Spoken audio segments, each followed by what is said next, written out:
Lotus reality and agro farming వారు premium farm land projects మన పొలం ఫేజ్ 1, 2 మరియు 3 కంప్లీట్ చేసుకొని మన పొలం phase 4 Wasar village at Narayana Khed లో ఆగస్టు 15 ఇండిపెండెన్స్ డే రోజు గ్రాండ్ లాంచ్ చేయడం జరుగుతోంది. లాంచింగ్ మరియు ఇండిపెండెన్స్ డే సందర్భంగా 5 గుంటాస్ ల్యాండ్ అవుట్ రేట్ లో బుక్ చేసుకున్న వారికి ₹1,50,000 డిస్కౌంట్ తో పాటు 2 గ్రాముల గోల్డ్ ఫ్రీగా ఇస్తున్నారు. పూర్తి వివరాలకు సంప్రదించండి. ఓం శ్రీ మహాగణాధిపతియే నమః. ఓం శ్రీ మాత్రే నమః. ఇప్పుడు మనకి ఆశ్వేజ మాసం స్టార్ట్ అవుతోంది.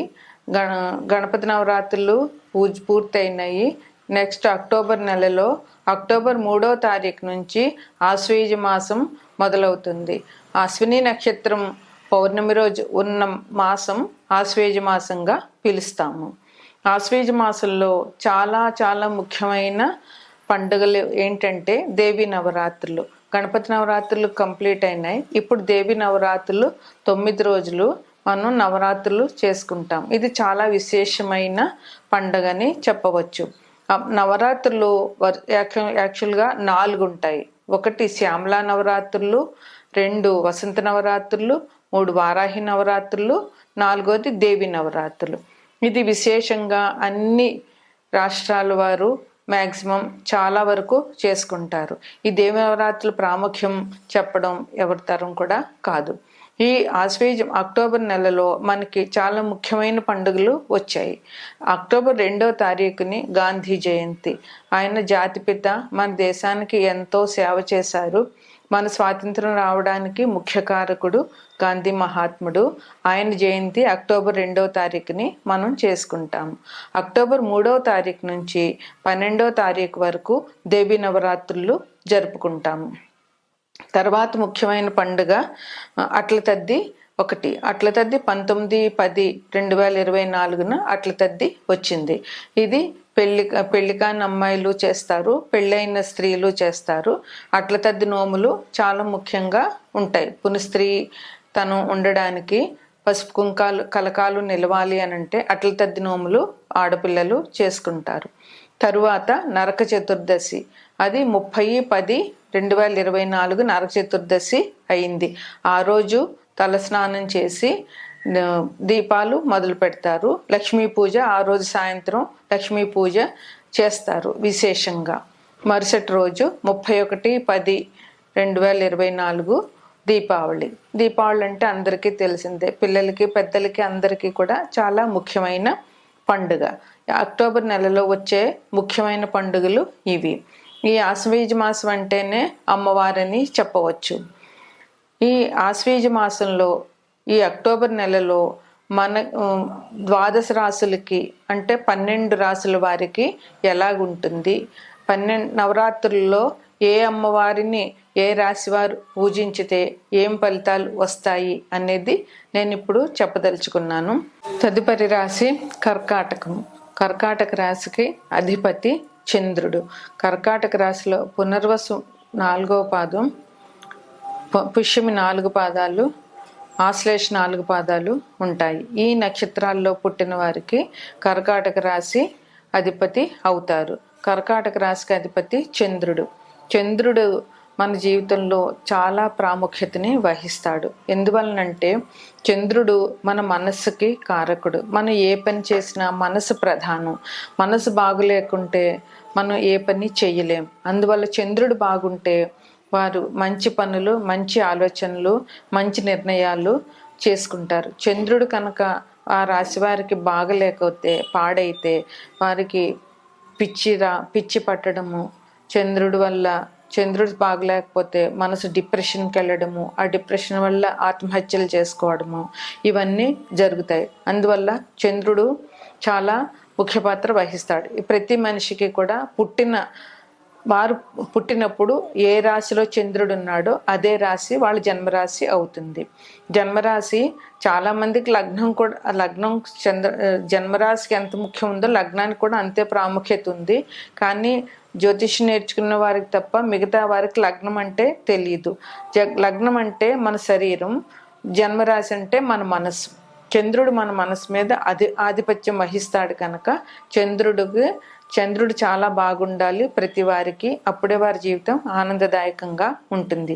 కర్కాటక రాశి వారికి ఈ మాసంలో అంతా బాగుంటుంది. వాళ్ళు పట్టిందల్లా బంగారం అని చెప్పవచ్చు. ధనం విషయం చూస్తే ధనం చాలా బాగా అందుతుంది. ధనం గురించి వీరు ఎటువంటి ఇబ్బందులు పడనవసరం లేదు. ధనం చాలా బాగా దొరుకుతుంది. ఉద్యోగస్తులకి ఉద్యోగం బాగుంటుంది. వారు అధికారుల మెప్పు పొందుతారు. కొత్తగా ఉద్యోగ ప్రయత్నాలు చేస్తున్న వాళ్ళకి ఉద్యోగాలు దొరికే అవకాశం ఉంది. వాళ్ళు ఎంతో శ్రద్ధతో ఇంటర్వ్యూలు అటెండ్ అయితే వారికి ఉద్యోగం దొరికే అవకాశం చాలా బాగుంది. వ్యాపారస్తులకు కూడా ఈ మాసం చాలా బాగుంది. వారు ఎటువంటి వ్యాపారం చేసినా కూడా వారికి వ్యాపారంలో నష్టం అనేది లేకుండా చాలా లాభంగా ముందుకి వెళ్తారు. సంపాదన చాలా బాగుంటుంది. ఈ రాశిలో పుట్టిన వారికి ఈ మాసంలో సంపాదన చాలా బాగుంటుంది.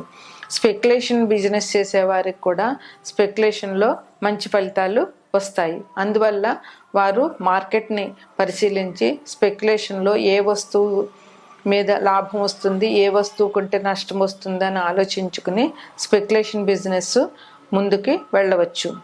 వ్యవసాయదారులకు కూడా ఈ మాసం చాలా బాగుంటుందని చెప్పవచ్చు. కుటుంబంలో పరస్పర సహకారం ఉంటుంది. కుటుంబంలో ఒకరి సహకారం ఒకరికి ఉండడం మూలంగా ముందు కుటుంబం బాగుంటే మనసు సగం చాలా బాగుంటుంది. కుటుంబంలో కలతలు ఉన్నాయంటే ఆ మనసు ఎవరి మనసైనా సరిగ్గా ఉండదు. వాళ్ళు ఇంకే పని చేయలేరు. కుటుంబ సహకారం, కుటుంబ సభ్యుల సహకారం ప్రతి మనిషికి చాలా అవసరం. నూతన వస్తువులు కొంటారు. ఈ రాశిలో వారు కొత్త బట్టలు కొనుక్కోవడం, కొత్త నగలు కొనుక్కోవడం, అట్లాగే గృహోపకరణాలు, ఇంటికి కావాల్సిన కొత్త సామాన్లు కొనుక్కోవడం ఈ మాసంలో జరుగుతుంది. ఆధ్యాత్మిక చింతన కూడా ఈ రాశి వారికి ఈ మాసంలో చాలా బాగుంటుంది. అంటే ఆధ్యాత్మిక చింతన అంటే దైవ కార్యాలు చేయడము, లేదా తీర్థయాత్రలు చేయడము, పుణ్యక్షేత్రాలు సందర్శించడము, ఇట్లాంటి కార్యక్రమాలు ఈ రాశి వారు ఈ నెలలో చేసే అవకాశం చాలా ఉంది. ఎందుకంటే ఈ నెలలో దసరా సెలవులు పిల్లలకి బాగా వస్తాయి కనుక చాలామంది లాంగ్ టూర్స్ వేసుకుంటూ ఉంటారు. పిల్లల సెలవులు ముఖ్యం కదా ఎవరికైనాను. అందువల్ల ఈ మాసంలో వీరికి పుణ్యక్షేత్ర సందర్శనం చాలా కలిసి వస్తుంది. ప్రయాణాలు కలిసి వస్తాయి. అనుకున్న పనులు అనుకున్నట్టుగా జరుగుతాయి. పనులు మొదలుపెట్టినవి ఆలస్యం జరగకుండా ఏ పనైనా వీరు తొందరగా చేయగలుగుతారు. వాహన సౌఖ్యం, కొత్తగా వాహనాలు కొనుక్కోవడం, లేదా వాహనాలు ఎక్కడికి వెళ్ళినా వాహనం మీద వెళ్ళే అవకాశం ఈ రాశిలో వారికి ఈ నెలలో ఉంది. దైవభక్తి ఈ రాశిలో వారికి ఈ మాసంలో చాలా అధికంగా ఉంటుంది. అందువల్ల దైవ కార్యాలు చేసి పుణ్యం సంపాదించుకోవచ్చు. దేవునికి సంబంధించిన ఏ కార్యక్రమం చేసినా దైవం మనకి ఆశీర్వాదాలని ఇస్తాడు. ఆరోగ్య విషయంలో అసలు భయపడవలసిన పనే లేదు. ఆరోగ్యం చాలా బాగుంటుంది. అందువల్ల అనారోగ్య భయం ఎవరికి లేదు. అహంకారం మాత్రం వీళ్ళు తగ్గించుకోవాలి. వీరికి 12లో కుజుడున్నాడు కనుక, అంటే వ్యయంలో కుజుడున్నాడు కనుక కొంచెం హాస్పిటల్ ఖర్చులు, వ్యయం 12 ఇల్లు అంటే హాస్పిటల్ ఖర్చులు వ్యయం ఎక్కువ ఉంటాయి. అందువల్ల ప్రయాణాలు చేసేటప్పుడు కొంచెం జాగ్రత్తగా ఉండి ఎందుకంటే కుజుడు యాక్సిడెంట్ కారకుడు, ప్రమాదాలకి కారకుడు కుజుడు. అందువల్ల ఎటువంటి ప్రమాదాలు చేసుకోకుండా జాగ్రత్తగా డ్రైవింగ్ చేసేటప్పుడు, వాహనాల్లో వెళ్ళేటప్పుడు కొంచెం శ్రద్ధ తీసుకొని ఉండడం చాలా అవసరం. కొంచెం ప్రతికూల పరిస్థితులు కొద్దిగా కనిపించినా అవి పెద్ద ఇబ్బంది పెట్టవు. కానీ కొంచెం తెలివితేటలతో ఆలోచించుకుని ఆ ప్రతికూల పరిస్థితుల్ని అధిగమించాలి. సహనం చాలా అవసరం.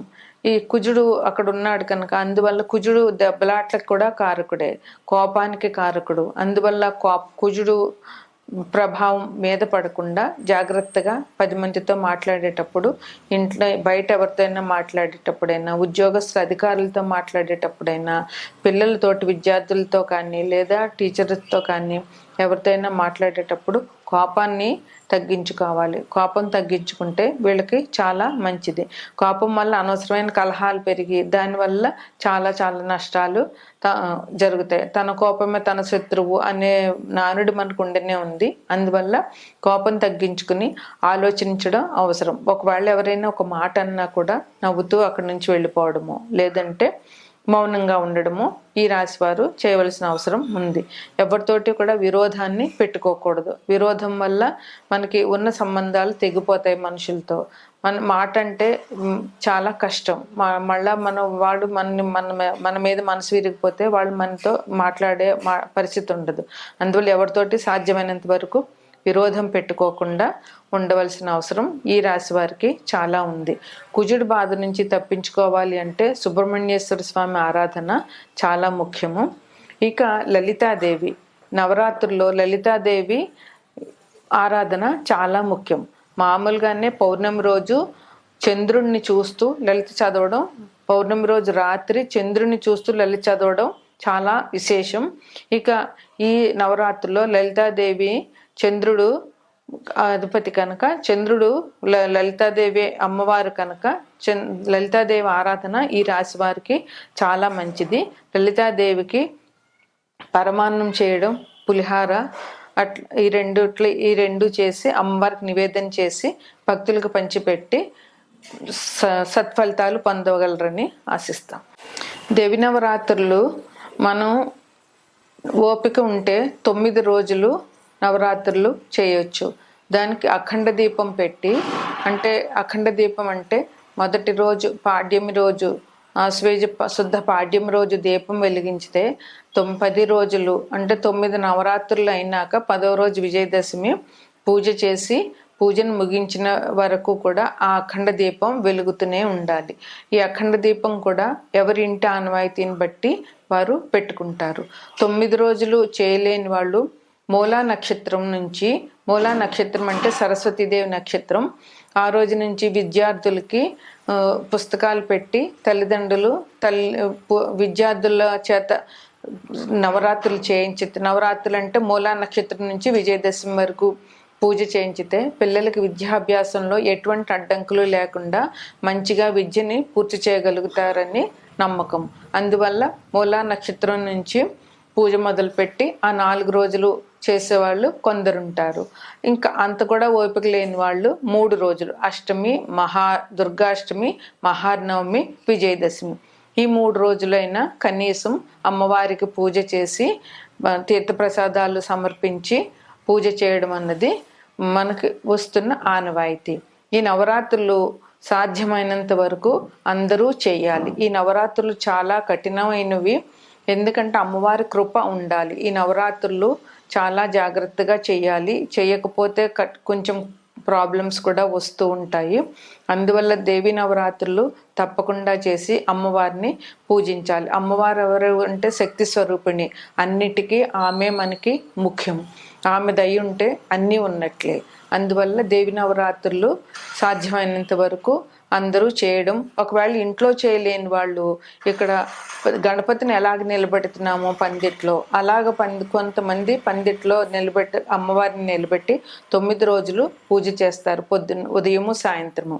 అలాగ అక్కడికి వెళ్ళైనా సరే పూజ చేయించుకుంటే అందరికీ చాలా శుభం జరుగుతుంది. ఇప్పుడు మనం 12 రాశులకి అంటే 12 రాశులకి అక్టోబర్ నెలలో ఆశ్వీజ మాసంలో ఎటువంటి ఫలితాలు ఉంటాయి, ఏ రాశి వారు ఏ అమ్మవారు అవతారాన్ని పూజించాలి అనేది మనం చెప్పుకుందాం.